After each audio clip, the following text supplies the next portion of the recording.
My name's John Lobell. I teach at Pratt Institute in Brooklyn, New York, which what Brooklyn means is radically changed. It was once an image of toughness. Now it's the center of art and design in the world. So anyway, I studied at the University of Pennsylvania. I worked in offices on interesting projects on future of the city, including in 1967 we were working on how some Project Genie, where you go and you rub a telephone pole and a taxi cab would come. Who knew we were going to be doing it with our phones? Did a couple of books on Louis Kahn and creativity, did environmental art in New York in the 60s. I'm director of research for a project called Time Ship. Our clients intend to be immortal, have spent over $100 million to find genetic cause of aging and turn it off. So we're building a research facility. I consult with a company called Milgo Bufkin. Right out this window, we did the Big Hope, the Big Love, and that seed pod thing right on the corner. So we fabricate for most of the major sculptors. I teach at Pratt Institute, and you can find out more about me at johnlobell.com. So I took this year's topic, what is art? Well, I did my thesis on that and, back in school. So let's think about that. And I'm going to suggest that it's about discontinuity. So, discontinuity, a difference between what we anticipate and what we experience. So we encounter discontinuities all the time, which, the most obvious one is the blind. There's a whole piece of this room I'm not seeing due to the blind spot where the optic nerve comes into the retina, but we fill it in. And from 1,000 optical illusions, the way we fill things in so that we see what we anticipate rather than what's actually there. So I'm going to suggest art is an experience where we do not cover up these anomalies. So I put this thesis together from, let's just use 4 books.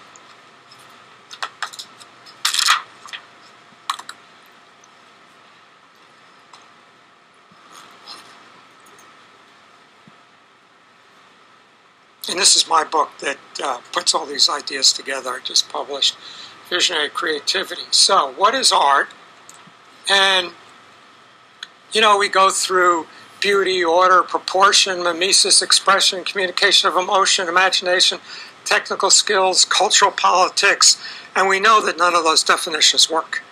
It doesn't tell it, because, art is beautiful. Well, so is an Arabian stallion, or sunset. So let's try to figure it out. And I'm going to suggest that the defining characteristics are not in the object, but in the experience. So art is a particular kind of experience. Art is a work which produces an art experience. So what's an art experience? And so let's flip through. I use Stockstad because it includes non-Western, but Jansen is the same publisher, same illustrations, and flipping through an art history book, we see there are no universal characteristics of art except for one thing: art changes. And just flip through the book, and it's always changing.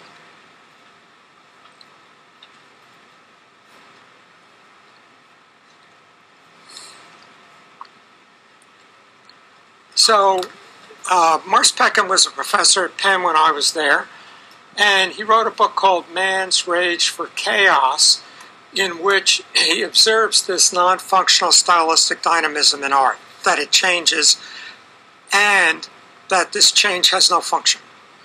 So, these changes produce a discontinuity, a difference between what is anticipated and what is there. So we go to the gallery looking for Impressionism and we get Post-Impressionism. Looking for Post-Impressionism and we get Cubism. Looking for Cubism and we get Abstract Expressionism. Looking for Abstract Expressionism and we get a soup can. Art is continually doing that. Who knows what this is? This is Stravinsky's Rite of Spring, presented by Delegoff in Paris with the riot. And so that isn't, music is very anticipatory. You go through something and then and if it's not there, it can be actually physically painful. You come to the theater, and there's John Cage sitting there fiddling with the dials on a dozen radios, tuning into the static. So, if someone says, that's not art to me, it could mean that they lack the contextual reference with which to have the art experience. Well, what is this different from? If you're not exposed to that material, it's not going to be different from anything. It just won't register.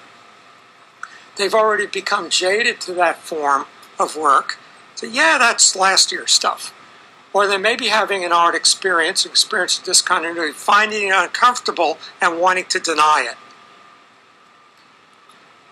Now, I think neuroscientists and computer scientists have finally actually, I've been skeptical about this for decades, zooming in on understanding a lot about how the brain works. And Ray Kurzweil's new book, How to Create a Mind, shows how there are clusters of neurons that work hierarchically. So you see that. And then you see that. And if I'm anticipating I'm going to get an A. And so the next cluster already, no matter what happened, oh, I saw an A. Wait a minute. Well, it was a little fuzzy, but I know it was going to be an A.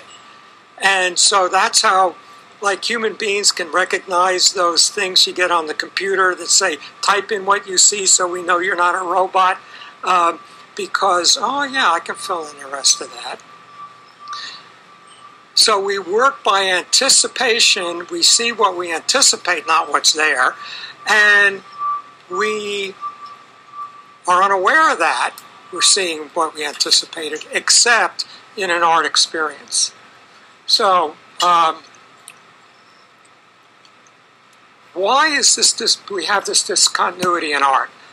What's the purpose of this? And so Peckham says it's random.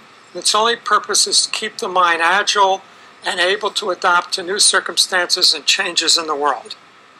And I don't agree.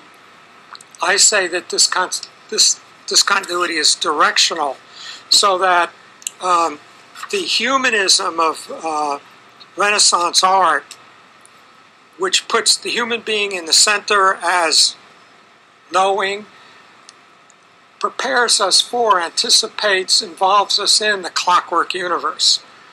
The Van Gogh's swirling, energized world puts us in, anticipates, prepares us for a world of electric fields. Picasso's Cubism puts us in a world of, prepares us for a world in which our experience generates realities we see in Einstein's general and special relativity. And we're now entering into a world of computational, networked, fractal experience, and our art is preparing us for that. So I say in my book, visionary creative artists swim in the culture of their day and manifest in their work the spirit of the age. So the artist both works in the culture of their time and at the same time drives that culture forward. So someone who's we use the term digital native for young people who can handle this stuff easily. But you can be a native anything. And a native is like, how come nobody gets it? I mean, isn't it obvious that this is what's going on? And they are then driven to create things that will help enable other people to experience what is just obvious to them. So the things they create in art, design, science, technology, business, embody the spirit of their age, at the same time a little bit off center for us, somehow not what we expected, presenting a discontinuity that stretches us, restructures our consciousness, and pulls us into the future. Thank you.